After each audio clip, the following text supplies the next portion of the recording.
I would now like to welcome UHCL alumnus, Dr. Michael D. Larrañaga. Dr. Larrañaga is a principal consultant at Ramble, which is a business of providing sustainability solutions for governments and corporations around the world. A 2018 honoree for UHCL's Early Achievement Award, Dr. Larrañaga has served as a consultant to many industries: automotive, construction, public health, education, transportation, nuclear, refining, chemical, and manufacturing. He is also part of a Department of Homeland Security think tank that develops life-saving technology solutions for our nation's first responders, police, fire, paramedics, and rescue personnel. He is co-founder of the Advanced Thinking in Homeland Security program at the Naval Postgraduate School's Center for Homeland Defense and Security. And I'm pleased to add that Dr. Larrañaga is working with UH Clear Lake to develop a process and chemical risk management program whose graduates will improve safety and efficiency of operations within the chemical process industry. He has a simple answer to explain his complex career, and I quote, "I've always wanted to do good things and to affect people positively. That's why I do what I do." Dr. Larrañaga earned his master's degree in environmental science from UHCL in 1998. He has a doctorate in industrial and human factors engineering from Texas Tech University, and he has held faculty positions at several universities. I am pleased to welcome our very accomplished alumnus, Dr. Michael Larrañaga.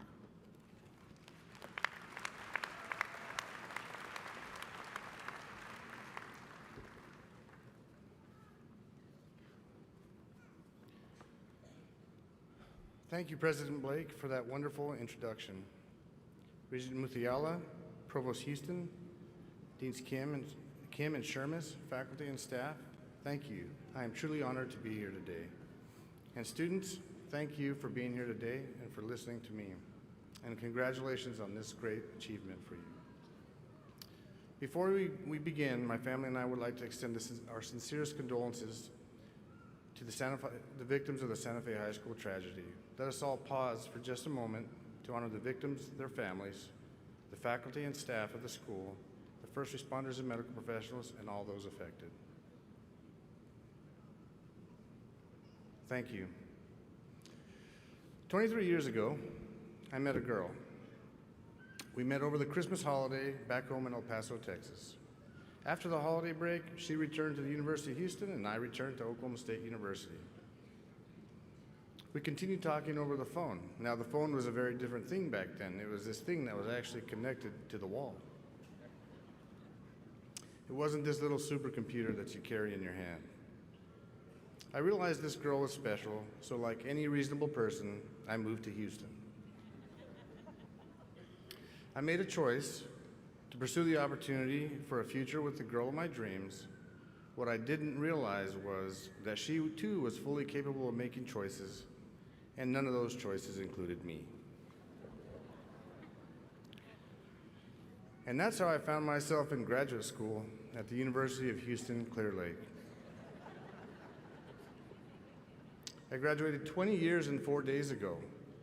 I promise you, when I was sitting where you are, I never imagined that I would be here in front of you today. But I did imagine a world full of opportunities. You made a choice to join the UHCL family. You made another series of choices to stick with it and graduate. I'd like to tell you, welcome to the real world, but you're already here. Many of you worked full-time through college or part-time with more than one job, sometimes as many as 3 jobs. You're not just dreamers, you are the doers. And as you sit here today, I hope you're imagining a world full of possibilities and opportunities. Despite the constant negativity in the media, the tragedies that affect us, we're in the midst of the most prosperous time in human history. And since World War II, we have been the witness to the most peaceful time in human history.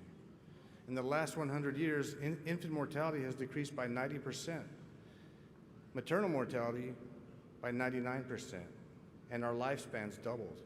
At the same time, the price of food has decreased more than 10 times, the cost of energy 20 times, and the cost of transportation 100 times.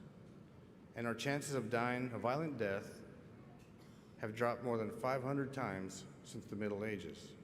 You guys have seen Game of Thrones, right? Right? But we often don't feel as if we were doing well because we are constantly exposed to information that tells us differently. Our brains are hardwired to focus on the negative. The media feeds on that trait, and the various media compete to occupy our minds.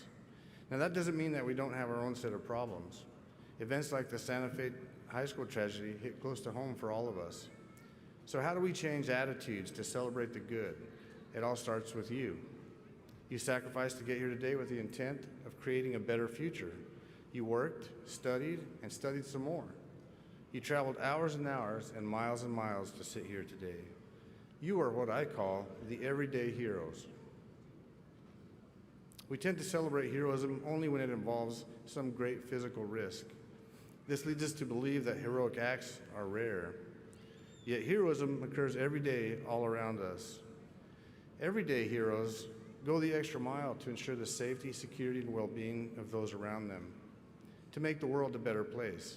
Everyday heroes get up early and stay up late to make sure they meet their work responsibilities, complete their assignments, support their families, pay the bills, read to their children, and they do the impossible by successfully juggling so many hats every single day.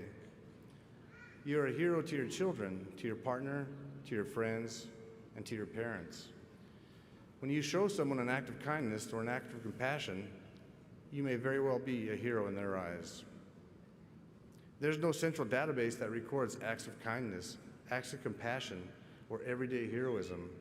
We don't keep track of all the kind and compassionate things we do, but they happen all around us, every day, all the time.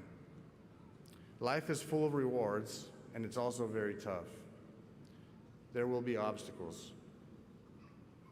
When I was a senior in high school, life was good. I was a straight-A student, an athlete, and I had received several scholarship offers. My high school registrar sent the transcripts to these universities, but she put my younger brother's GPA on the transcript. Now, I love my brother to death, but my love for him did not raise his GPA. So I didn't receive a scholarship, and there was really, truly nothing I could do. There was no social media for me to cry to the world that I'd been mistreated by the machine. Heck, the internet had just been invented, and there wasn't a World Wide Web. It didn't exist yet. I simply had to move on. The situation was so crazy and weird that my high school classmates voted me most unlucky. I know, right? Yeah. After high school, my best friend suggested that I move to Phoenix, so I did. I attended community college and worked in a restaurant. One day, at work, I was stocking the fryer cabinet. I was on one knee in front of the cabinet when my boss, Dave, came around the corner and yelled, "Mike!" The cabinet was tipping over, and all the oil from all three of the fires poured over me. Dave came around the corner because I had let him know that I could not light two of the burners. Had just one more burner been lit, or had Dave not screamed at me when he did, I would not be here in front of you today. I was covered in grease from head to toe, and I had inhaled some of the grease. But the grease I inhaled was not hot. What originally seemed like an obstacle, not being able to light the burners, saved my life that day. And so did Dave. Dave is an everyday hero. After I recovered, I wandered through community colleges. One of these professors told me about a degree at Oklahoma State where you can learn to prevent workplace accidents. And not only that, he brought me an application. I filled it out, mailed it in, and the rest is history. Back then, we had to complete these applications with a pen and paper and mail them in. No internet, remember? It finally came full circle when I graduated with a master's degree from the Naval Postgraduate School, the Graduate School of the Navy, 21 years after I graduated high school. In high school, attending the Naval Academy was a dream, but as you already know, that didn't happen. But because of the degree that I randomly stumbled upon and the leap of faith that brought me to Houston, I discovered an amazing and rewarding career that led me to completing my dream of graduating from a military service university. These obstacles were opportunities in hiding, and because of the career I accidentally found, I've been able to serve my country in other meaningful ways. Tragedies like the Santa Fe shooting are far too common, and the pain is greater when it happens close to home. These tragedies are most often the result of months or years of escalating anger and emotion. The perpetrator is usually not a psychopath. He, yes, almost always a he, is depressed, suicidal, caught in the middle of gang violence, unable to deal with emotions associated with a relationship or a rejection, relentlessly teased or bullied, or in a long-standing feud that progresses from words to fists to guns. I tell you this because you, the everyday heroes, have the power to stop this cycle of violence. It will take teachers who spend time talking to students about resolving conflicts. It will take parents who pay attention and intervene. It will take community members who invest in our children. And we all must have the courage to ask for help, even if we ask for help for someone else. It will take the media in our communities to help us build trust amongst one another. It will take the media to focus on the good and to stop glorifying these acts by constant press coverage on the front page. It will take the media to stop promoting divisiveness amongst those who have opposing views, but who at the end of the day want the same exact thing. They want the violence to stop. It will take each of you to realize that adolescents are not always capable of thinking rationally, and they don't know how to resolve these issues on their own.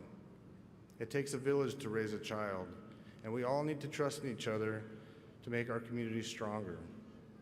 Whether you're going to be an educator, counselor, scientist, or engineer, we're all in this together. We all have the power to make the world a better place. Finally, we should discuss that girl that wanted nothing to do with me. I mean, it's only fair, right? Well, she's sitting right there, and just this Friday, we celebrated our 18th anniversary.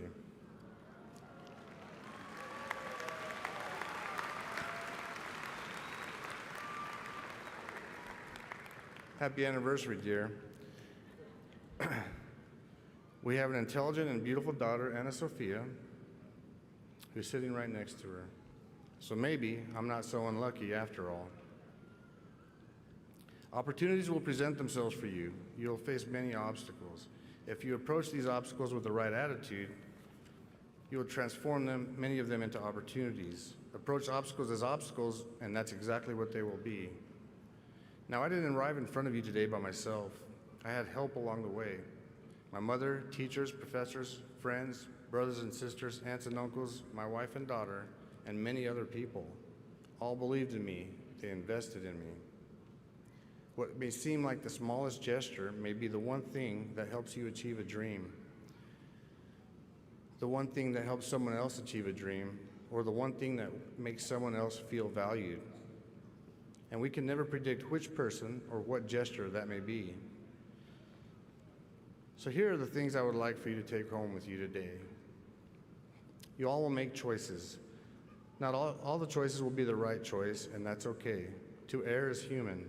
Without mistakes, there would be no learning. Without mistakes, life would be a total bore. The world is not as chaotic as it seems. Study history and focus on the positive. You are the doers, the everyday heroes.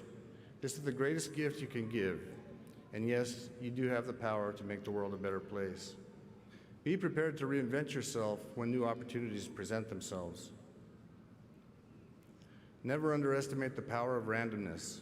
You never know how a chance meeting, experience, or gesture will make the difference for you. It may even save your life or someone else's. Imagine what you want to accomplish.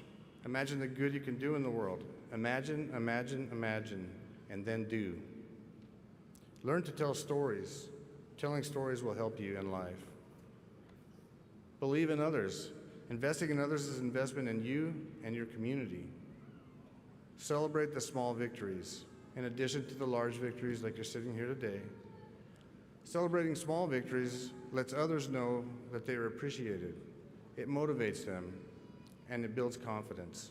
It's infectious. Finally, don't forget to take care of yourselves. Take time to spoil yourself every now and again and remind yourself that you too are important. And to the friends and families of these amazing graduates, I would like to thank you for sharing your loved ones with us. What a wonderful university we're all a part of. The University of Houston Clear Lake is where dreams become reality and where dreamers become doers. And to the graduates, we're counting on you. Go out there and make the world a better place. May the force be with you.